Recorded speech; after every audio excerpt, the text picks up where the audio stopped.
lá para mais uma aula de português, só que nós vamos hoje iniciar nossos estudos sobre literatura, aquela parte da literatura que a gente já conhece como os períodos literários ou escolas literárias, certo? Para quem gosta da literatura, este é o momento de vocês se deliciarem. Para quem não gosta, vamos tentar gostar um pouquinho que seja, certo? Então, vocês devem estar pensando que nós vamos começar pela literatura brasileira. Não, nós não vamos começar pela literatura brasileira. Isso porque as nossas primeiras manifestações literárias, elas ocorreram ali no nosso período colonial, de 1500 a 1822. E nesse período, os nossos autores, eles eram portugueses de nascimento ou brasileiros que fizeram sua formação universitária em Portugal. Então, em vista disso, nossas produções elas têm uma influência muito forte da cultura e literatura portuguesa. Então, para que a gente possa compreender um pouquinho dessa influência, nós temos que voltar e estudar um pouco das primeiras manifestações portuguesas, que vão ali até o século XVI, elas serão muito importantes para compreender a nossa literatura nacional. Então, normalmente, quando a gente vai estudar, a gente vê o quê? A cronologia portuguesa e a cronologia da literatura nacional. E aí, nessa marcação de tempo, nós vamos ver que a era medieval e a era clássica portuguesa elas são bem importantes nós irmos para os seus marcos principais para que a gente possa realmente compreender a nossa manifestação literária. Então, nós vamos, mais assim, nessa aula, ficar dentro da era medieval com um pouco sobre o que se fala sobre o trovadorismo. Para que a gente estude esse conteúdo, eu preferi fazer um mapa mental para que vocês possam acompanhar ali algumas anotações e aí, quem sabe, fique mais fácil também de vocês compreenderem. Então, acompanhem aí com a gente. Vamos lá, qualquer coisa, para o vídeo, pausa, volta, fiquem à vontade e delimitem aí sua forma de estudo, ok? Então, vamos para os mapas mentais. Bem, vamos lá para o nosso mapa mental, certo? Então, vamos entender aqui um pouquinho de trovadorismo. Para que a gente possa entender um pouco do trovadorismo, nós precisamos fazer um contexto histórico, não é? É pensar na sociedade em que foi escrito a produção literária trovadoresca, o que é que acontecia, em que momento estava a sociedade. Então, pensando nisso, vamos logo começar aqui pensando.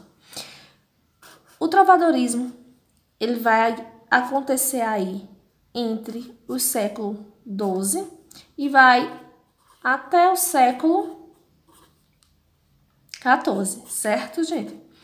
Esse aqui é o período. Então, nós temos século XII ao século XIV. Vejam só, quando a gente diz que foi do século XII ao XIV, isso não quer dizer que essa data ela é tão exata assim. Pensando de uma forma até que, a partir do século XIV, inicia-se uma outra escola literária de forma muito fechada. Não, gente, as mudanças elas vão ocorrendo ao longo do tempo, dos anos. Então, para que possamos ter uma noção em questão cronológica, está demarcado aqui o século XII ao XIV como um período do trovadorismo. Nesses séculos aqui, a história ela denominou esse período, chamou esse período aqui, de Idade Média. Acredito que vocês já tenham, sim, ouvido falar da Idade Média em suas aulas de História. Então, a Idade Média, que é o período medieval, no caso também era medieval, e a gente vai se reportar quando pensamos em Idade Média a uma sociedade que ela está organizada e estruturada dentro dos princípios do feudalismo. No feudalismo, vocês vão logo se recordar algumas figuras aí. Aquela estrutura social que seguia aquela pirâmide, não é isso? Olha essa pirâmide aqui, onde nós temos o rei no topo, nobreza e clero estão aqui abaixo do rei, mas ainda no nível alto da pirâmide. Logo abaixo da nobreza e do clero, cavaleiros e senhores.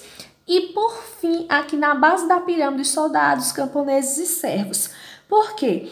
A Europa, nesse período medieval, ela encontrava-se dividida em feudos, né? Grandes propriedades controladas pelos suzeranos, e o valor na Idade Média ele não era fundamentado no dinheiro, mas na posse territorial. Então, por esse motivo, no cotidiano medieval, eles vão ter algumas marcações e vai existir aqui dentro uma relação. É a relação entre o servo e o seu senhor feudal, aquele que lhe disponibilizava aquela porção de terra, não é isso? Porque nós temos aqui essa relação senhor-servo, também conhecida como vassalagem. Nós temos a vassalagem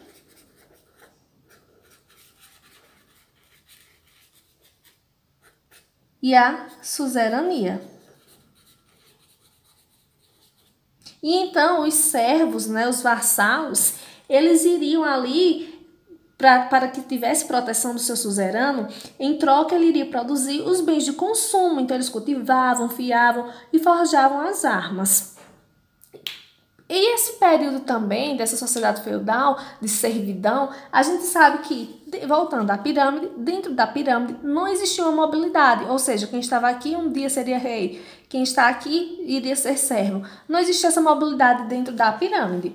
E nós vamos, como o clero está ali dentro da pirâmide, uma boa colocação, isso se dá porque no período do feudalismo, aqui nós temos a Igreja Católica, mantendo aí uma forte influência nessa sociedade. E é tanto que tem esse domínio da Igreja Católica que aconteceu nesse período também as famosas cruzadas, que foram aquelas guerras em que os cavalheiros saíam em defesa da fé cristã, derrotando vários povos para defender a fé cristã.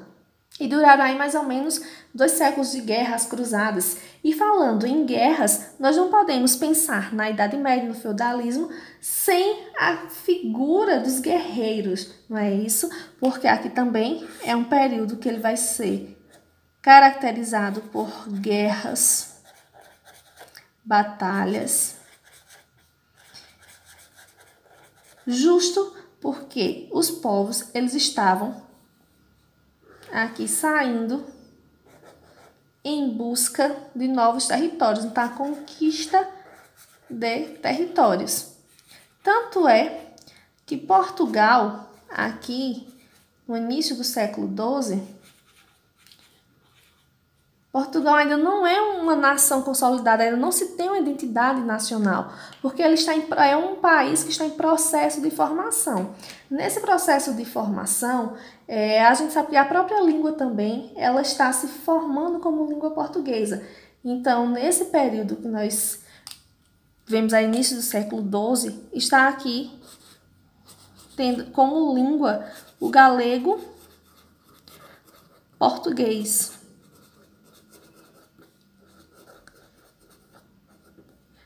Porque o declínio do Império Romano ele fez com que o latim vulgar, que era a língua oficial de Roma, ele passasse por algumas modificações e fosse dando lugar às línguas neolatinas. Então, é o surgimento das línguas neolatinas e aí é onde surge o português, o italiano, o espanhol, o francês e por aí vai. Então, eu quero que vocês pensem o seguinte, se a gente pensar em trovadorismo, tem algumas figuras, algumas imagens que vocês não podem perder de vista. A gente pensa naquele período do quê? Dos castelos, né, em que nós temos ali os servos sempre cultivando, trabalhando para os seus senhores feudais. E ainda dentro desse contexto, a relação aqui entre o suzerano e os seus súditos. É a questão de pensar o período de quê? De reis, rainhas, príncipes, princesas, esse período que a gente se recorda muito e também recordar desse período também das suas guerras, principalmente como já foi falado, as cruzadas, né? E nós temos o símbolo aí das cruzadas, que eram os cavalheiros que se tornaram heróis por seus feitos de guerra em defesa da fé cristã. Então aqui um outro ponto. A Igreja Católica estando no centro ali, sendo a religião oficial de muitos reinos, vocês têm que lembrar assim, trovadorismo, Igreja Católica, nós temos aqui o teocentrismo. Então, qual é a ideologia predominante nesse período? O teocentrismo. Teo, Deus, centrismo, centro. Então, a figura de Deus como centro de tudo. As explicações, as motivações, vem tudo a partir de Deus como a figura de centro, o centro de tudo, teocentrismo.